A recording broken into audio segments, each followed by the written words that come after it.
अस्सलाम वालेकुम। आज का लेक्चर 5 है जिसमें हम ये सारे टॉपिक कवर करेंगे। ठीक है, तो सबसे पहले हमारे पास है डाटा टाइप्स, साइजेस देखेंगे और विद पीएचपी में, क्योंकि हम पीएचपी करवा रहे हैं। ये बहुत पॉपुलर लैंग्वेज है प्रोग्रामिंग की और ये वर्ल्ड वाइड में 70% इस पे काम भी हुआ है।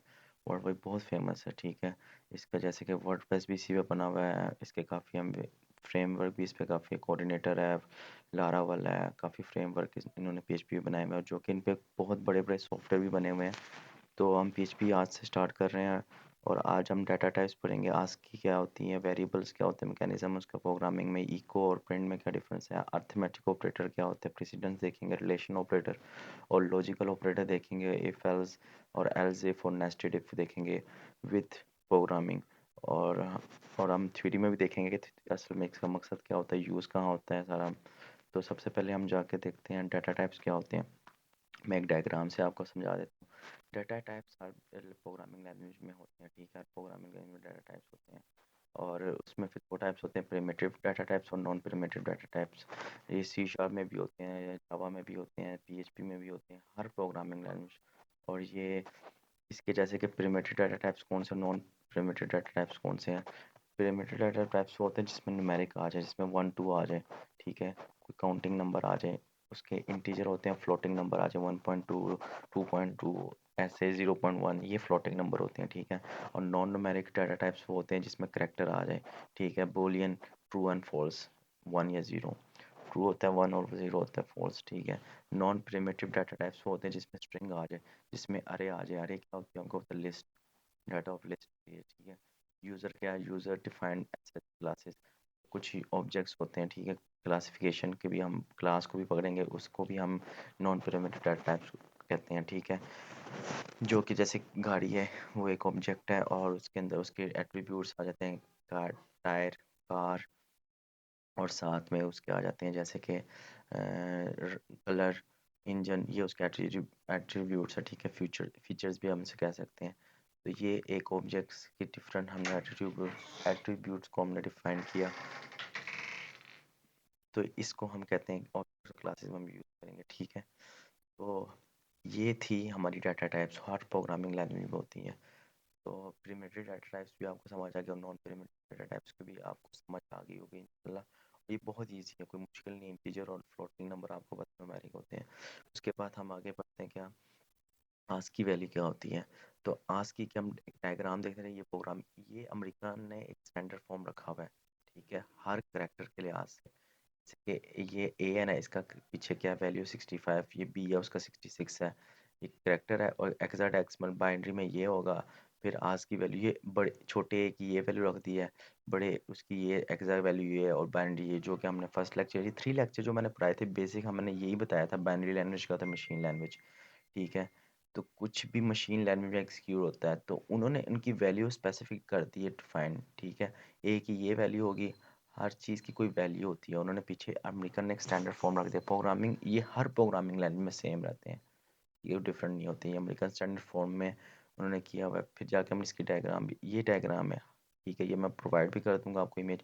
तो ये सारे सपोज करें, ये इन्होंने एक क्या किया हुआ है, अमेरिकन स्टैंडर्ड फॉर्मेट में इन्होंने हर चीज़ को एक डिफाइन कर दिया कि ये ए का वैल्यू ये है, जेड की वैल्यू ये है, बी की वैल्यू है, छोटे बी की वैल्यू ये है, स्मॉल जोन से होते हैं अल्फ़ाबेट उसकी। ठीक है, तो उन्होंने कर दी हैं, सारे डिफाइन कर दिए और बाइनरी वैल्यू भी ये कर दिया। और एग्जाम्पल, इसका बताने का मकसद मुझे ये है कि आप लोगों को पता हो, कल अगर आप यूनिवर्सिटी में भी जाएँ या यूनिवर्सिटी में पढ़ भी रहे होंगे, आप लोगों ने पढ़ा भी होगा आस्क की वैल्यू को, आस्क की क्या होती है। ठीक है, अब जाके इसकी डेफिनेशन हम देख लेते हैं, डेफिनेशन इसकी पढ़ लेते हैं क्या होती है। व्हाट इज़ आस्क की, आस्क की standard for American standard code for information interchange. ठीक है, ये एक स्टैंड फॉर अमेरिका ने रखा हुआ। ठीक है, इंफॉर्मेशन इंटरचेंज करने की, आपको पता है ए की क्या वैल्यू को। ठीक है, फिर ये करैक्टर इनकोडिंग करती है। ठीक है, कोई चीज़ इनकोड हो रहा होता है, डिकोड हो रहा होता है, आपको पता है हर चीज़ इनकोड डिकोड होती है, फिर जाके मशीन लैंग्वेज में हमें नज़र आती है। तो ASCII ensure the consistency encoding decoding across the different system. जैसे कि 64 बिट्स होते हैं और 32 बिट्स होते हैं, ये उसके डिपेंड करता है, उस पर फिर कोडिंग डिकोडिंग का काम करता है। और ये यूटी यूटी यूटी एफ जो UTF-8 आप लोगों ने ये भी बड़ी जगह देखा होगा, आप देखेंगे भी आगे जाके काफ़ी। जब इन कंसोल में आप जाके देखेंगे ना किसी वेबसाइट में, ये UTF-8 ये कुछ चीज़ें आती हैं, ये लाजमी होती है। ये यूनिकोड ट्रांसफर फॉर्मेट होता है। और ये क्या चीज़ होती है? आस्की की। आस्की को यूनिफॉर्म ट्रांसफर फॉर्मेट एक दे दिया हमने UTF-8 में, ठीक है। 60 भी होता है, 32 भी होता है। जिसका अगर 32 बिट होगा उसका 8 होगा, और जिसका ये 256 होगा, जिसका 64 बिट होगा उसका 8 होगा, जिसका 60 सिक्स UTF-60 होगा ना तो उसका होगा 256, ठीक है। तो ये डिफरेंट उन्होंने बनाए होते हैं एक यूनिकोड ट्रांसफर फॉर्मेट। फिर हम आगे जाके आपको समझ आओगे आस्की असल में यूज़ कहाँ हो रही है, क्या है उसकी ज़रूरत है। ये अमेरिका ने एक स्टैंडर्ड रखा हुआ है किसी भी कैरेक्टर के लिहाज से उन्होंने, ठीक है। मैंने डायग्राम से भी आपको समझा दिया है। फिर उसके बाद हम आगे पढ़ते हैं क्या, वेरिएबल्स क्या होते हैं, ठीक है। वेरिएबल्स अब हम देखते हैं वेरिएबल क्या होते हैं, एक डायग्राम से मैं आपको समझा देता हूँ वेरिएबल्स क्या होते हैं। वेरिएबल ना जो पीएचपी में हम पढ़ रहे हैं ना, तो पीएचपी में वेरिएबल्स को ना डॉलर साइन से प्रेजेंट करते हैं, ठीक है। जैसे डॉलर ये वो, ये राइट वे है वेरिएबल्स के। और वेरिएबल जब भी आप क्रिएट करते हैं, जैसे कि ये मैंने एग्जांपल दिया आपको, ये एक वेरिएबल इंट ए लिखा हुआ है, ये C++ की एग्जांपल समझाने के लिए मैंने आपको एक ये डायग्राम बनाई है ताकि आप लोगों को समझ आए वेरिएबल का असल रोल क्या होता है। तो इंट एक वेरिएबल है, इंट इंटीजर वेरिएबल है, और 5 उसकी वैल्यू होती है। किस में जाती है? रैम में। और रैम क्या? Random access memory. जब प्रोग्राम रन टाइम एग्जीक्यूट होता है तो रैंडम एक्सेस मेमोरी बना के वो एड्रेस जाके किस में जाके स्टोर होता है? रैम में। तो ये मैंने एग्जांपल ताकि आपसे कल कोई पूछे तो कि वेरिएबल का क्या रोल है, तो आप कह सकते हैं वेरिएबल जो है ना टेम्परेरी तौर पर होते हैं, एक डाटा को दूसरी जगह पहुंचाने के लिए यूज़ कर सकते हैं, ठीक है। और कुछ टाइम बाद वो डिस्ट्रॉय हो जाते हैं। जैसे कि आपने कुछ डाटाबेस से डाटा लेके आ रहे हैं, वेरिएबल में रखेंगे, बेशक वो अरे भी आ सकते हैं, और वेरिएबल में रखेंगे ना तो जाके आप कंसोल में या ब्राउज़र में लेके जाएंगे, शो करवाएंगे डाटा, तो वो क्या करेगा, एक रन टाइम में आपके रैम में जाके सेव होगा, और फिर वो जाके एग्जीक्यूट होगा, या रन टाइम में एग्जीक्यूट होने टाइम में आपको शो करवा देगा ब्राउज़र में, ठीक है। ये वेरिएबल का रोल होता है। रॉन्ग वेज के ये ऐसे आप नहीं बना सकते पीएचपी में वेरिएबल, ठीक है। ये देखें 99 लिख सकते, डॉलर फर्स्ट लिख के और फिर मोड का साइन आ गया, ये ऐसे नहीं बना सकते, रॉन्ग वे है। तो ये लाजमी आपने एहतियात करना है कि वेरिएबल कैसे क्रिएट, प्रॉपर वे क्या है उनका, और जो रॉन्ग वे क्या है, ठीक है। ये आप जैसे जैसे करते जाएंगे, आप बनाते जाएंगे वेरिएबल अपने मर्जी से, तो वो अपनाएंगे ये वेरिएबल का, ठीक है। ये वेरिएबल बनाना है, और उसके आगे जो भी उसकी ये वेरिएबल ऐसे क्रिएट होता है, ठीक है। डॉलर साइन मस्ट है, और उसके आगे आप जैसे मर्जी। ये मैंने आपको थोड़ा सा एलेबोरेट कर दिया वेरिएबल्स कैसे काम करते हैं, आपको पता रैम में रैंडम एक्सेस मेमोरी, और रैम क्या एक टेम्परेरी मेमोरी है, ठीक है। तो ये वेरिएबल काम करते हैं। और रन टाइम एग्जीक्यूट टाइम आपके वेरिएबल स्टोर होते हैं एड्रेस के, किस चीज़ के एड्रेस में, रैम के, ठीक है। तो अब जाके हम आगे जाके हम इसको देखेंगे, प्रोग्रामिंग में देख लेते हैं वेरिएबल क्या करते हैं। जैसे कि मैं सपोज करता हूँ, ठीक है। अच्छा ये मैंने ना कमेंट यूज़ किए मैं सारे, आपको पता है स्लैश स्लैश डाल के स्लैश, तो कमेंट आप भी यूज़ करते। कमेंट का क्या मतलब होता है कि कोई चीज़ आपने कमेंट करनी है कि ये जब रन हो ये फाइल तो एग्जीक्यूट ना हो, ठीक है। ये कोड एग्जीक्यूट ना हो, ये लाइन एग्जीक्यूट ना हो, तो कमेंट हम उसलिए यूज़ करते हैं, ठीक है। आप कहते हैं ये मैंने जो लिखा, मैं अगर मैं कमेंट हटाना कंट्रोल कंट्रोल प्लस कंट्रोल दबा के और ये स्लैश दबाऊंगा तो ये ख़त्म हो जाएगा, वापस कंट्रोल प्लस स्लैश दबाऊंगा तो ये वापस कमेंट हो जाएगा, ठीक है। तो कमेंट मैंने अपने लिए आपको बता भी दिया कमेंट का क्या है, ये करना है कंट्रोल प्लस स्लैश, ठीक है। तो ये कमेंट इससे हो जाएंगे। आपने कंट्रोल क्लिक करना है और स्लैश पे इंटर कर देना, स्लैश जो है ना वो दबा देना, तो ये कमेंट हो जाएंगे। और क्या, अगर आपने सेलेक्ट करके वापस इस तरह करेंगे तो हट जाएगा, तो वापस इस तरह करेंगे तो हो जाएगा, ठीक है। कमेंट आपने, ये कोड फिर एग्जीक्यूट नहीं होगा, रन नहीं होगा, इसका कोई असर नहीं होगा कंपाइल टाइम पे, ठीक है। कमेंट उसके लिए यूज़ होते हैं। अब हम एक वेरिएबल बनाते हैं, और वेरिएबल मैंने आपको बता देता हूँ, डाटा टाइप्स भी हम भी पढ़, डाटा टाइप्स मैंने आपको बता दी डाटा टाइप्स जो होते हैं। अच्छा ज़रा इसकी ये देख लें, डाटा टाइप्स की जो पीएचपी में ना वो क्या मतलब कितने इंटीजर कितना स्टोर करता है, बाइट और बिट में कितना लेता है ना वो। तो आपको पता है इंटीजर 8 बाइट्स लेगा, ठीक है। एक इंटीजर जब आप क्रिएट करेंगे वेरिएबल इंटीजर का, और पीएचपी में आपको दूसरी चीज़ बता दूं, जो वेरिएबल होते हैं वो खुद ब खुद पता लग जाता है उसको कि अगर जैसे ये मैं इधर तो हमने अगर सी प्लस में कर रहे हैं तो उसे बताना पड़ता है इंटीजर है फ्लोट हमने करना है करेक्टर करना है, बताना पड़ता है। लेकिन पीएचपी बाय डिफ़ॉल्ट खुद ब खुद समझ जाता है। अगर मैं कोई वेरिएबल क्रिएट करता हूँ, यहाँ सपोज करता हूँ मैं डॉलर साइन लिख देता हूँ, मैं लिख देता हूँ नेम इक्वल ब्राइवे, ठीक है। तो ये वेरिएबल को पता लग जाएगा कि ये ब्राइवे एक वेरिएबल क्रिएट हो गया, ठीक है। ये होते हैं वेरिएबल, कि उसको पता लग गया एक स्ट्रिंग वेरिएबल क्रिएट हो चुका है, ठीक है। क्योंकि स्ट्रिंग है ना, एक मल्टीपल ऑफ करेक्टर है, ठीक है। तो ये एक स्ट्रिंग क्रिएट हो गई, तो ये एक क्या होगी, वेरिएबल हो गया, ठीक है, स्ट्रिंग का। तो अब उसके बाद हम जाके थोड़ा सा पढ़ लेते हैं इको में।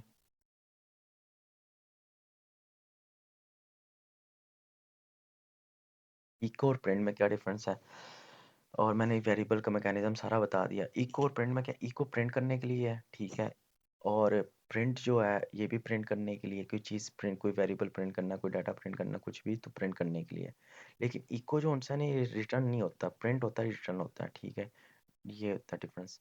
प्रिंट जो है रिटर्न होता है, इको और प्रिंट एक कंस्ट्रक्टर फंक्शन है, जबकि आगे आप जाके पढ़ेंगे। मेरा बताने का मकसद आप लोगों को पता होना चाहिए, प्रिंट क्या रिटर्न नहीं करता, इको रिटर्न करता है। मैं इधर आपको एग्जांपल होकर समझा भी देता हूँ। अभी जैसे ये मैंने वेरिएबल बनाया हुआ है और मैं इधर आके इको करता हूँ, ठीक है। ये अब क्या होगा, नेम प्रिंट होना चाहिए, ठीक है। ये मैंने एक फ़ाइल बनाई हुई है, आप भी बना सकते हैं, जैसे लेक्चर 5 के नाम से मैंने बनाई हुई है फ़ाइल। कहाँ पर रखी हुई है, आपने इधर आना है, ठीक है। जैम में आपने इंस्टॉल किया होगा, जैम लोकल सर्वर है, ठीक है, आप लोगों को पता है लोकल सर्वर है जैम। आपने फिर एच टी डॉक्स के अंदर आना है। एच टी डॉक्स के अंदर मैंने लेक्चर 5 के नाम से फ़ाइल बनाई हुई है। आप अपनी फ़ाइल भी बना सकते हैं पीएचपी की। अगर वो नहीं बनानी आती तो मैं वो भी बता दूँ कैसे। आपने विजुअल स्टूडियो आप लोगों के पास होगा, ही कंपाइलर है जो कि हम इस पर कोड करते हैं। और कंपाइलर का मैंने बताया सारा कोड एग्जीक्यूट होने के बाद आउटपुट दिखाता है, ठीक है। अगर एरर आएगा तो बता देगा, इंटरप्रेटर लाइन बाय लाइन करता है। तो कंपाइलर है ये, ठीक है, विजुअल स्टूडियो हमारा। तो ये आप जब आप लोगों के पास होगा कंपाइल, ये विजुअल स्टूडियो, जब जैसे ओपन करेंगे आप, अगर अब न्यू फाइल क्रिएट न्यू कर लेंगे, इसके बाद इसमें चले जाएंगे। अगर इस फाइल को सेव करनी है, हमने पीएचपी फाइल बनानी है, मैं कहता हूँ कोई भी नाम लिख के ना, नेम लिख दो, कोई भी नाम लिखना है आपने अपना, कोई किसी किस्म का नाम। और उसके बाद उसको प्लेन टेक्स्ट देना है, पीएचपी की फाइल क्रिएट करनी है आपने, ठीक है। तो पीएचपी लिख, ये पीएचपी की फाइल आ गई और सेव कर देना आपने, सिंपल। और फाइल का पाथ आपने बता देना, चीरो जिधर करनी है, ये पाथ आ रहा है, ठीक है। तो मैं इधर कर दूंगा, तो मेरी ऑलरेडी एक्सेस है, तो मैंने अब सेव नहीं करनी मेरी ऑलरेडी। आप लोगों ने अपने जो भी बनाना है तो आपने एक्सिक्यूट करना, और जो मैं इम्प्लीमेंट करूँ आप लोगों ने भी लाजमी इम्प्लीमेंट करना है। इम्प्लीमेंटेशन के बगैर आपको कोडिंग की समझ नहीं आएगी, आपके आउटपुट नहीं निकलेगा, आपको कितनी समझ आ रही है ये नहीं पता लगेगा। तो मस्ट इम्प्लीमेंट मस्ट है, ठीक है। तो ये मैंने फ़ाइल की बता दिया। अब मैं अपनी ये ख़त्म करता हूँ, जो मेरी फ़ाइल बनी है उसी में देखते हैं। तो अब इसका आउटपुट चेक करते हैं, क्या ये मैंने क्या था, इको हम प्रिंट के लिए यूज़ करते हैं। तो इसका आउटपुट देख लेते हैं क्या है, ठीक है। आउटपुट अब ये देखें, प्राइवेट प्रिंट हो गया, हमारे पास आ गया है, ठीक है। इसी तरीके से इको का तो हमारे पास आ गया। अब मैं आपको बता रहा था कि प्रिंट जो है सा रिटर्न नहीं करता, इको प्रिंट जो है ना वो रिटर्न करता है, इको प्रिंट है। अब देखें मैं रिटर्न के, रिटर्न कुछ ना कुछ तो रिटर्न होता है ना। रिटर्न क्या करता है, हम कुछ भी रिटर्न कर सकते हैं। रिटर्न, अगर मैं इधर रिटर्न को ख़त्म करके ना इधर ये रिटर्न क्या, कुछ भी इसके बाद रिटर्न हो जाए। रिटर्न का ये होता है की वर्ड है, ठीक है। यार प्रोग्रामिंग लैंग्वेज में रिटर्न का वर्ड की वर्ड होता है, ठीक है। अब ये एरर दे रहा है क्योंकि ये इको है, ये रिटर्न नहीं हो सकता, ठीक है। अगर मैं प्रिंट का इधर मैं प्रिंट लिखता हूँ, ठीक है, प्रिंट लिख के और यही वेरिएबल नेम दे देता हूँ, नेम का जो है, और मैं इसके साथ अगर रिटर्न लिखूंगा, ठीक है, तो ये वैल्यू जो उनसे रिटर्न हो रही है, इसमें एरर नहीं आ रहा, देख रहे हैं, रिटर्न होके ये आ गई हमारे पास। लेकिन इको पे रिटर्न करता हूँ तो एरर आता है, तो इसका मतलब इको रिटर्न नहीं होता, प्रिंट रिटर्न होता है, ठीक है। तो ये मेरा बताने का मकसद था, ये प्रिंट और इको में क्या डिफरेंस है। उसके बाद हम अगर जाके आगे देखते हैं क्या हमने पढ़ना है,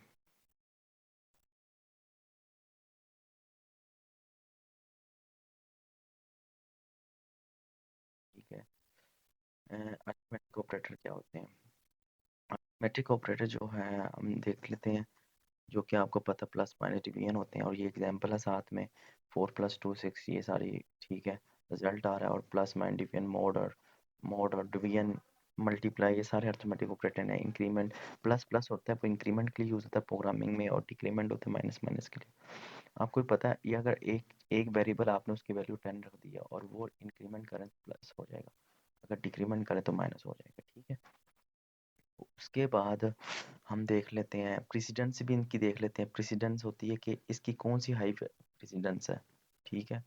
ये है सबसे पहले, अगर ये प्रेसिडेंस मतलब क्या होता है कि सबसे पहले कौन सा चीज़ सोल्व होती है, अगर कोई इक्वेशन हमारे पास आती है सबसे पहले क्या चीज़ सोल्व हाई क्या है पहले, तो पैरेंथेसिस को सबसे पहले हाई होती है, फिर उसके बाद मल्टीप्लिकेशन, फिर डिवीजन, और फिर मॉड, और फिर प्लस माइनस और फिर इक्वल, ठीक है। ये उसकी प्रेसिडेंस और एसोसिएटिव की है, ठीक है, उसकी किसकी, अर्थमेटिक ऑपरेटर्स की। हम जाके एग्जांपल भी देख लेते हैं, मैं इसको कमेंट कर देता हूँ, ठीक है। और ये मैंने एक इको, ये मैंने बनाया हुआ है क्या, एक इको के नाम से इक्वेशन। अब इसका क्या आउटपुट होना चाहिए, 8 + 10 हो गया, 2 × 8, 8 10 माइनस, तो 2 आना चाहिए हमारे पास आंसर। क्यों, क्योंकि सबसे पहले वो सॉल्व हो रहा है, तो इस 2 आ गया हमारे पास, ठीक है। 2 हमारे पास आंसर आ गया, तो हमारे पास आंसर 2 आ गया।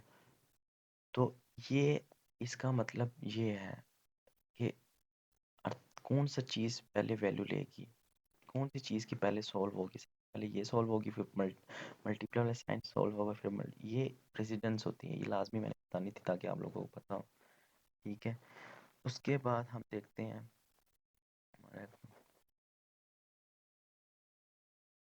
रिलेशन ऑपरेटर और लॉजिकल ऑपरेटर, ठीक है। रिलेशन से पता रिलेशन कोई रिलेशन ऑपरेटर होगा, लॉजिकल कोई लॉजिकल होंगे, ठीक है। ये सारे रिलेशन ऑपरेटर है, less than, greater than, less than और equal to, greater than and equal to, ये सारे मैंने बता दिए आपको। ये इमेजेस भी मैं प्रोवाइड कर दूंगा सारी आपको, ठीक है। तो ये क्या है, रिलेशन ऑपरेटर। अगर हमने लॉजिकल ऑपरेटर देखने हैं, वो ये है एंड, और नॉट। जैसे कि आपने एंड गेट देखा होगा और गेट गेट देखा, नॉट गेट होता है, जिसने अगर फिजिक्स पढ़ी है जिसने, तो उनको पता होगा, ठीक है। एंड और गेट ये वही चीज़ है। एंड का मतलब क्या, दोनों कंडीशन अगर ट्रू होंगी तब रिजल्ट आएगा, अगर इनमें से कोई एक कंडीशन ट्रू होती है तो रिजल्ट आ जाएगा, ठीक है। कोई एक कंडीशन भी ट्रू होती है तो रिजल्ट आएगा, अगर इनमें से तो रिटर्न फॉल्स, मतलब एक कंडीशन भी ट्रू हो गई तो हमारे पास आ जाएगा, ठीक है। उसके बाद अगर एक्स और वाई इनमें से दोनों ना इक्वल ना हो तो रिटर्न ट्रू होना चाहिए, ठीक है। और में होता है कोई कंडीशन अगर दोनों में से, जैसे कि एक्स इक्वल इक्वल 5 है, ये अगर ट्रू हो गई और वाई इक्वल इक्वल 5 ये दोनों ट्रू नहीं हो रही, तो इसका मतलब रिटर्न फॉल्स आ रहा है। कोई भी एक कंडीशन ट्रू हो जाता है तो उसका मतलब ट्रू होनी चाहिए, मतलब उसका क्या और ऑपरेटर होता है, एंड और होता है, दोनों कंडीशनें हमें मस्ट चाहिए, ट्रू होनी चाहिए। इसमें से एक भी कंडीशन ट्रू होती है वो हमें रिजल्ट दे देता है, ठीक है, रिटर्न हो जाती है, कंडीशन ट्रू हो जाती है हमारी। और नोट में अगर दोनों इक्वल नहीं, मतलब अगर कोई इक्वल नहीं आ रही, नॉट इक्वल टू साइन आ रही, तो नोट का मतलब ये होता है, ये नोट गेट है, ठीक है, ये लॉजिकल ऑपरेटर है। फिर हम उसके बाद पढ़ते हैं क्या, फिर हम रिलेशन ऑपरेटर भी मैंने बता दिया और लॉजिकल ऑपरेटर भी बता दिया। Logical operator as a conditional operator, ये सारी चीज़ें एक ही चीज़ है। रिलेशन ऑपरेटर, कंडीशनल ऑपरेटर, इनको भी कहते हैं। किसी चीज़ की इफ़ के अंदर कंडीशन लगती है ना, तो कंडीशन ऑपरेटर भी हम लॉजिकल ऑपरेटर को कह सकते हैं, ठीक है।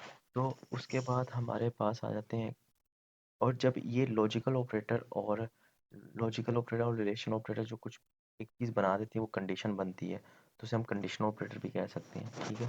दोनों को यूज़ करके अगर हम, उसे कंडीशनल ऑपरेटर भी कहते हैं। मेरा ये बताने का और मकसद इसलिए था कि इफ एल्स में आपको समझ आए कि कहाँ यूज़ होती है प्रोग्रामिंग में, तो ये देखें यहाँ यूज़ होनी है इफ एल्स में, ठीक है। अभी जैसे कि मैं आपको बताता हूँ, ये देखें, हम जाते हैं एग्जांपल लेते हैं एक, इसका तो आउटपुट हमने देख लिया, ठीक है, वेरिएबल भी हमने देख लिए थे। और दूसरी, आपने आस्क की वैल्यू देखनी है किसी की, तो आप ऐसे देख सकते हो, ये पीएचपी का बाय डिफ़ॉल्ट फंक्शन है ORTT, तो इस तरह आप देख सकते हो, ठीक है। अब इसकी आस्क की वैल्यू में आउटपुट देखता हूँ क्या आता है, ये आस्क की वैल्यू 84 आ रहा है, ठीक है। ई के आस्क की वैल्यू बता रहा है जो कि अब डायग्राम में भी शो हो रही थी, मैंने आपको दिखाई थी इमेज। उसके बाद आपको मैंने डाटा टाइप्स भी बता दिए थे कि डाटा टाइप्स में जो होता है साइज़ की, ये बता दिए, इंटीजर क्या होता है, फ्लोटिंग कितना है, सारा आपको बता दिया, ठीक है। उसके बाद हम देखते हैं क्या, एक इंटीजर में भी देख सकते हो एक इंटीजर कितना साइज लेता है। ये आप पीएचपी का बाय डिफॉल्ट, ये बाय डिफॉल्ट फंक्शन है पीएचपी का, वो दिखा देगा आपको। 8 बाइट लेता है, जो कि मैंने आपको पहले भी बताया था। ठीक है। उसके बाद हम देखते हैं कि इफ़ की कंडीशन। इफ़ क्या होता है, इफ़ का सिंटैक्स ये है, ठीक है। ये सिंटैक्स है इफ़ का। ये इफ़ का सिंटैक्स है। सबसे पहले इफ़ लिखा आएगा, फिर उसके अंदर कंडीशन, फिर उसके अंदर ब्लॉक ऑफ पैरेंथेसिस, ये कर्ली ब्रेसेस के अंदर आ गई क्या, स्टेटमेंट, और फिर उसकी क्या कहते हैं, स्टेटमेंट कुछ भी होता है, ठीक है। इको को दोबारा प्रिंट। हम सबसे पहले एक छोटा सा फंक्शन देख लेते हैं। मैंने एक वेरिएबल बनाया, ठीक है, 10। और आपको पता है integer variable by default PHP को पता लग गया, क्योंकि उसकी वैल्यू से जब मैंने 10 दिया तो उसकी वैल्यू 10 ना, तो इंटीजर वैल्यू है, तो उसको पता लग गया ये इंटीजर वेरिएबल है। ठीक है, एक वेरिएबल बनाया, अगर ग्रेटर देन है तो क्या आएगा रिजल्ट, ठीक है, 10 बड़ा है।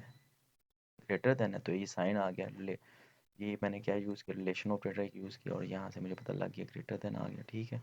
अब मैं जाके आउटपुट दिखा देता हूँ आप लोगों को। ये देखिए 5 आ रहा है, ठीक है।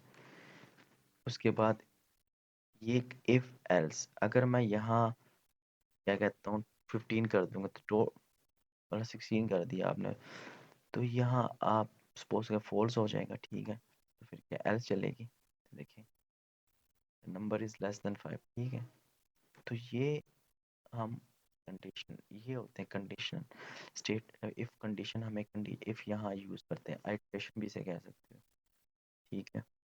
अब आपको इफ एल्स की समझ आ गई होगी कि कंडीशनल कंडीशन कैसे लगती है और एल्स इफ एल्स कैसे काम करता है। अब हम एल्स इफ को देख लेते हैं, ठीक है। मैं इसको कमेंट करता हूँ, नीचे आता हूँ। मैंने एक छोटा सा प्रोग्राम बनाया, मैं छोटा सा कोड किया हुआ है। तो अब एज, एज क्या है, age is greater than, age is less than 18, और यू आर ये आएगा, और एज इज ग्रेटर देन और इक्वल है तो ये आएगा, और ये आएगा, ठीक है। ये कंडीशन क्या है, इसमें इसमें लॉजिकल ऑपरेटर भी यूज़ हो रहा है, क्योंकि आप मैंने आपको पढ़ाया था लॉजिकल ऑपरेटर क्या होता है, एंड ऑपरेटर। और उसको पीएचपी में ऐसे भी लिख सकते हैं एंड ऑपरेटर को, और ये इस तरह भी कर सकते हैं एंड ऑपरेटर को, और इसके बाद इस तरह भी कर सकते हैं, छोटा भी एंड डाल सकते हैं, आप जैसे मर्जी कर लें, ठीक है। तो ये एंड ऑपरेटर के, और कभी ऐसे कर सकते हैं, ठीक है, और को ऐसे भी कर सकते हैं, और को ऐसे भी कर सकते हैं, ठीक है, आप जैसे दिल करता है आपका। तो ये एंड ऑपरेटर यूज़ हो रहा है। अब मैंने क्या किया हुआ है, age is less than 18, you are a minor लिखा है, age is less than not, मतलब ये कंडीशन हो गई हमारी क्या, एज इज़, कौन सी एज है वो क्या है, एज इज़ लेस देन 18। तो इसका मतलब ये कंडीशन हमारी क्या हो गई, ट्रू हो गई, क्योंकि एज जो है, ये बताएं एज इज़ लेस देन 18, मतलब कंडीशन हमारी क्या हो रही है, ट्रू या फॉल्स। अब ये एज है, इधर 25 डाल दें, सपोज करें आपको समझाने के लिए। तो अगर ये 25 क्या है, ग्रेटर है, मतलब ये कंडीशन हमारी होगी फॉल्स, क्योंकि एज इज 25 ग्रेटर है ना, तो ये कंडीशन हमारी फॉल्स होगी। तो इसलिए मैंने आपको खुद यहाँ डालने के लिए, ताकि आपको समझ आ जाए, वेरिएबल भी यही होता है, जब सिर्फ लाने के लिए इसका काम है, ये वेरिएबल या इस 25 की वैल्यू स्टोर करवा रहा है, यहाँ लेके आ रहा है। तो ये कंडीशन हमारी क्या होगी, फॉल्स। फिर ये कंडीशन ब्लॉक ऑफ कोड हमारा फॉल्स हो गया, इस ब्लॉक ऑफ कोड को। अब दूसरी कंडीशन हम चेक कर रहे हैं, ये एज इज ग्रेटर देन और इक्वल 18, एज जो है वो बड़ी भी हो और इक्वल भी हो 18, तो मतलब ये कंडीशन ट्रू होगी, एज जो बड़ी भी है और इक्वल, मतलब 18 से भी बड़ी और इक्वल भी उसके है। तो फिर उसके बाद क्या कहते हैं, दूसरी कंडीशन एंड ऑपरेशन, मतलब लॉजिकल ऑपरेटर इसमें यूज हो रहा है। और फिर उसके बाद क्या कहते हैं, एज, एज जो है वो लेस देन भी हो और 65 से बड़ा भी हो। तो एज हमारा लेस देन भी है, किससे, 65 से। मतलब ये दोनों कंडीशन ट्रू हो रही है, तो हमारा मतलब ये रिजल्ट आना चाहिए, यू आर एडल्ट। क्योंकि एंड ऑपरेटर आपको पता है दोनों कंडीशन मस्ट है ट्रू होने के लिए। ये देखें, यू आर एन एडल्ट लिखा आ गया, ठीक है। फिर उसके बाद अगर हम क्या कहते हैं, देखते हैं कि हम कोई अपनी तरफ से, मैं इधर कोई और वैल्यू डाल लेता हूँ कि आपको समझ आ जाए। अगर मैं ये कंडीशन ट्रू हो रही है, देन इसमें जा रहा है ना, देन ये कंडीशन ट्रू चेक कर रहा है। एक ये कंडीशन, ये एल्स इफ क्या कर, दोनों सब में से एक कंडीशन ट्रू होगी तो उसके कोड ऑफ ब्लॉक में चला जाएगा, यहाँ से उसका कोड पैरेंथेसिस स्टार्ट हो रहा है यहाँ ब्लॉक, तो उसके अंदर जो होगा वो प्रिंट करवा देगा। एक कंडीशन ट्रू होगी तो उसको प्रिंट करवा देगा। यहाँ अब ये कंडीशन एल्स इफ, मतलब पहले उसने ये चेक की, ये नहीं ट्रू हो रही थी, फिर उसने एल्स इफ की ये चेक की तो ये ट्रू हो गई, तो वो ट्रू हो गई और उसने दिखा दिया। अगर वो अब चेक करना चाहता है कि अगर मैं इधर 25 है, अगर मैं इधर 10 कर दूं, क्या आना चाहिए? एज इज लेस देन 20, मतलब बिल्कुल सही है, तो मतलब यू आर माइनर लिखना आना चाहिए, ठीक है। ये देखिए यू आर माइनर, वो कंडीशन ट्रू हो गई, पहली वाली ट्रू हो गई। अगर मैं चाहता हूँ कि एज जोन सी है वो मैं इधर लिख देता हूँ 100, या मैं इधर लिख देता हूँ 200 या कुछ, अगर मैं सपोज करूँ यहाँ 200 लिख देता हूँ, अब ये एज क्या है, ये तो कंडीशन फॉल्स हो जाएगी, ठीक है। फिर ये देखेगा एज इधर इधर और इधर भी चेक करेगा, तो इसका मतलब ये जैसे ही ये कंडीशन फॉल्स हो जाएगी और वो ये वाली फॉल्स हो जाएगी तो फिर वो एल्स में चला जाएगा, ठीक है। यू आर सीनियर सिटीजन, तो ये है else if. Else if multiple ये कीवर्ड है उसका, और उसके अंदर कंडीशन आ जाती है और ये इसका, ठीक है। अब हम जाते हैं नेस्टेड इफ को समझते हैं।